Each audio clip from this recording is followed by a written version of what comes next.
আমাদের ইশতেহার সেটি হবে যেটি শিক্ষার্থী বান্ধব ইশতেহার সেটি, এবং যেই ইশতেহারের মাধ্যমে শিক্ষার্থীরা তাদের 5টি মৌলিক অধিকার এই ক্যাম্পাস জীবনে স্বাচ্ছন্দ্য উপভোগ করতে পারে, সেই ইশতেহারকে আমরা প্রাধান্য দিব। আপনারা জানেন শিক্ষার্থীরা তাদের 5টি মৌলিক অধিকার থেকে কিন্তু এই ক্যাম্পাস জীবনে বঞ্চিত হয়। তারা যখন এই 5টি মৌলিক অধিকার থেকে তাদের ক্যাম্পাস জীবনে বঞ্চিত হচ্ছে, সেখান থেকে কিন্তু তারা ভবিষ্যতে যে জনসম্পদে রূপান্তরিত হবে। বিশ্ববিদ্যালয়ের একজন শিক্ষার্থী, বিশ্ববিদ্যালয়ের দায়িত্ব কিন্তু তাকে দক্ষ জনসম্পদে রূপান্তরিত করা, কিন্তু সেটা ঢাকা বিশ্ববিদ্যালয় প্রশাসন বারংবার ব্যর্থ হচ্ছে। এই ব্যর্থতার কারণ ঢাকা বিশ্ববিদ্যালয় প্রশাসন কর্তৃক শিক্ষার্থীদের যে 5টি মৌলিক অধিকার নিশ্চিত করা, সেটি নিশ্চিত করা কঠিন হচ্ছে। আসলে ঢাকা বিশ্ববিদ্যালয় তো শিক্ষা গবেষণা নির্ভর হবে, এটাই স্বাভাবিক, কিন্তু আমরা দেখতে পেয়েছি যে আমাদের গবেষণা খাতে বরাদ্দ নেই। যেটুকু বরাদ্দ আছে সেটুকু কিন্তু পূরণ করতে আমরা বিভিন্ন সময় অক্ষমতার পরিচয় দিচ্ছি। সুতরাং আমরা চাইব একটি বিজ্ঞান, জ্ঞান এবং গবেষণা নির্ভর ক্যাম্পাস বিনির্মাণের জন্য যা যা করণীয়, এই ক্ষেত্রে আমাদের যে শিক্ষার্থীরা রয়েছে তাদেরকে গবেষণা কেন্দ্রিক করা এবং গবেষণার যে সুযোগ, সেই সুযোগ যদি আমরা অবাধ বিস্তার করতে পারি, সেই ক্ষেত্রে আমার মনে হয় ঢাকা বিশ্ববিদ্যালয়কে পুনরায় একটি গবেষণা নির্ভর ক্যাম্পাসে রূপান্তরিত করা সম্ভব হবে।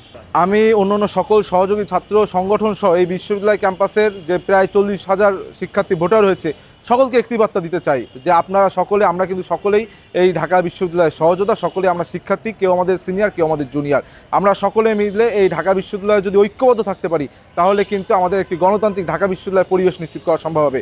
আমরা ভোটের মাথায় যুদ্ধ করব, আমরা যুদ্ধ করব যৌক্তিক সমালোচনা, যৌক্তিক আলোচনার মাধ্যমে, কিন্তু কোনো নেগেটিভিটি ছড়িয়ে, কোনো ব্যাকবাইটিং করে, কাউকে ব্যক্তিগতভাবে হেনস্থা করে যেন কোনো প্রকার কাউকে যেন ছোট না করা হয়, সেটি আমি ঢাকা বিশ্ববিদ্যালয়ের শিক্ষার্থী এবং ছাত্র সংগঠনের নেতৃবৃন্দের কাছে আহ্বান জানাবো। ডাকসুতে যারা নির্বাচিত হবে, সেটা হোক ছাত্রদল অথবা অন্য ছাত্র সংগঠনের নেতৃবৃন্দ, তারা কিন্তু শিক্ষার্থীদের ম্যান্ডেট নিয়ে নির্বাচিত হবে। সুতরাং শিক্ষার্থীরা যদি ছাত্রদলকে ম্যান্ডেট দেয়, যেই ম্যান্ডেট দেবে সেই ম্যান্ডেট নিয়ে কিন্তু ছাত্রদল কাজ করবে। শিক্ষার্থীরা যদি মনে করে যে ক্যাম্পাসে ছাত্রলীগের রাজনীতি চলবে না, সেটা তো আমরা সমর্থন জানিয়েছি। আমরা চাই না যে ছাত্রলীগের মতন গণরুম, গেস্টরুম প্রথা এই ঢাকা বিশ্ববিদ্যালয়ে চলুক। আমরা চাই একটি গণতান্ত্রিক পরিবেশে সকলে মুক্ত বুদ্ধিচর্চার যে আতুরঘর ঢাকা বিশ্ববিদ্যালয়, সেই হিসেবে যেন ঢাকা বিশ্ববিদ্যালয় থাকে। এখানে আপনারা দেখেছেন গত 17 বছর গণরুম, গেস্টরুম ছিল, সেই গণরুম, গেস্টরুম যেন ঢাকা বিশ্ববিদ্যালয়ে ফিরে না আসে, সেই প্রত্যাশা আমরা ব্যক্ত করি এবং শিক্ষার্থীদের সেই ম্যান্ডেট নিয়ে আমরা নির্বাচিত হব এবং আগামী দিনে ছাত্রদলের যে নেতৃবৃন্দ ডাকসুতে নেতৃত্ব দেবে, তাদের মাধ্যমে একটি গণতান্ত্রিক বাংলাদেশ বিনির্মাণে আমরা সক্ষম হব বলে আশা করি।